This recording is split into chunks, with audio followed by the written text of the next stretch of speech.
coming to platform businesses, I'm not even going to ask you whether you like any of them, because I'm sure it doesn't fit into your framework. They don't generate cash flows, operating losses, things like that.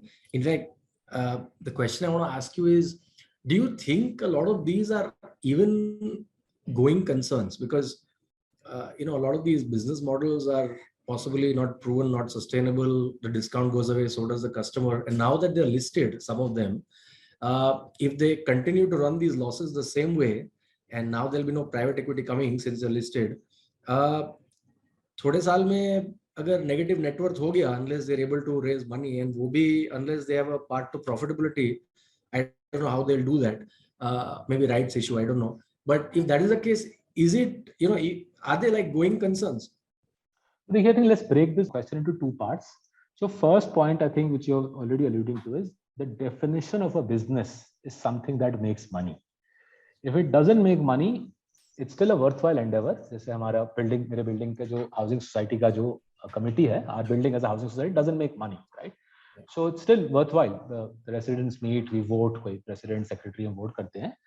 But the definition of a business is an enterprise that makes money. Right? There are other types of group organizations, cooperative housing societies, but we don't look at those as commercial enterprises. And if they don't make money, we are perfectly fine with it. So if somebody comes to me and says, मैं 10 साल से business चला रहा हूँ, but मैंने पैसा नहीं बनाया है, that makes no sense to me. Right? There's something wrong with you if you're running something for 10 years and it doesn't make money. Right? In a country like ours, जहाँ पे opportunity भरपूर है.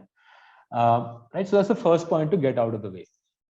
Now, the second point is, let's take, say, Facebook, and I'll come to Indian stocks in a minute. Facebook makes money, right? Facebook actually made money, makes money hand over fist, right? So second question then is, if a business, a tech business makes money, how long will the moat sustain? The dominance Facebook की है, कितने साल बरकरार रहेगी, right?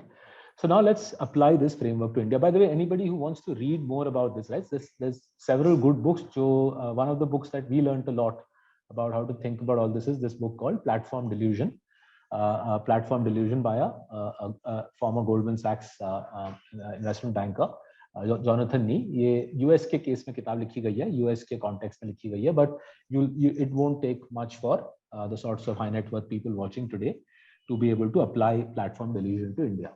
So platform delusion में जो framework दिया है, supply side modes, demand side modes. So let's take a business. Nykaa हमारे ख्याल से actually काफी अच्छा platform business है, right? So Nykaa ने, फाल्गुनी नायर जी ने बहुत खूबी से, with a lot of scale, lot of hard work, she's built a business which actually has, in beauty and personal care, built formidable competitive advantages, right? The whole influencer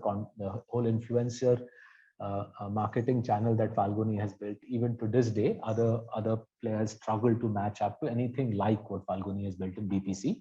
And then she's very nicely used her the influencer, the crowd that the influencers attract. She's used that as bargaining power to go to the world's most elite BPC brands and got exclusivity for their products in India, right?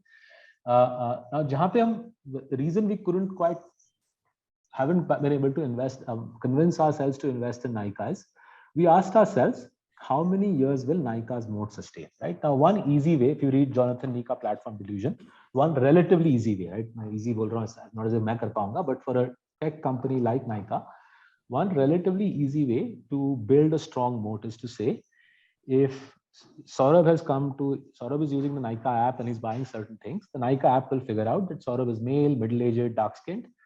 If Saurabh's wife is using the Nykaa app, the app will figure out she's female, middle-aged, and less dark-skinned, right? And accordingly, अगले बार से the app and the website will start getting customized. So हमारे office में हमने काफी सारे लोगों ने, 120 लोग हैं हमारे ऑफिस में, काफी सारे लोगों को हमने बोला Nykaa use करो.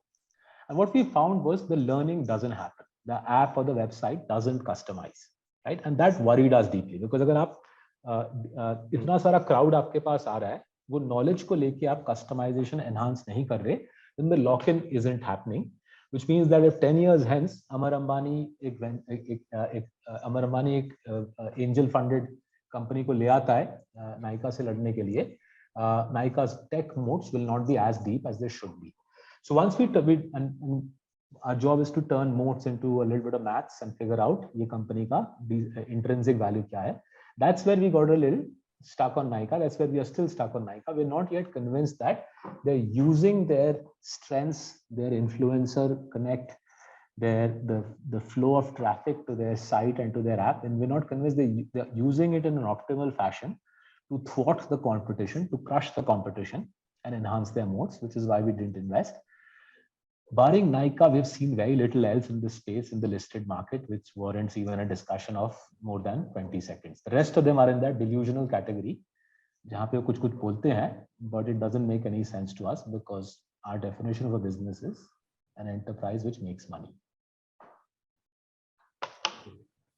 So even in Nykaa's case, like you said, I think you at the start you said three things, right? Promoter, and you mentioned about growth, and you mentioned about moat, competitive advantage.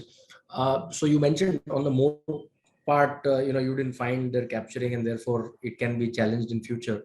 I think even on the first point, where you look at the promoter, maybe you would say not black, but it falls in the gray area given all the news around what's happening. I know she's got a lot of flack for a buyback announcement. I'm not so sure it's as much of a disaster as people are making it out to be. I agree that in an ideal world it perhaps shouldn't be done, but I don't think that's the main reason. I wouldn't worry about it as the main thing. I would say the main challenge we find is the fact that their tech isn't as good as it can be. And in a way, if you want to really link it to broader issues, the fact that उन्होंने फिर कपड़े में entry किया, जो थोड़ा बहुत पैसा बनता है बीपीसी में, उससे वो लोग अब मिंत्रा के साथ फाइट मारने के लिए जा रहे हैं. And again, if you go back to platform delusion, one of the things you learn from reading and from observing other platforms is you can build very deep vertical platforms and take on the Amazons and the Flipkarts of the world. But अगर आप इधर उधर किधर पैसा हाथ मारने का कोशिश करो, then it gets tricky. So it's hard enough, and they've done a tremendous job, right? All credit to Falguni and her children and her staff for building a fabulous BPC business.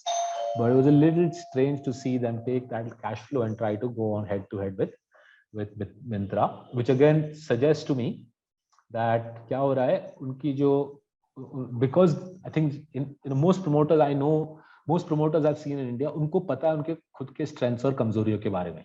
And when they know that they are weak at something, they then take capital allocation decisions, Amar, which basically betrays their weakness, right? And that's why I worry a little bit about what's that entry into Kapda, and linked to that, I think, is the fact that their tech moats aren't as strong as they could be. The buyback, I would say, it's an issue, but it's a secondary issue.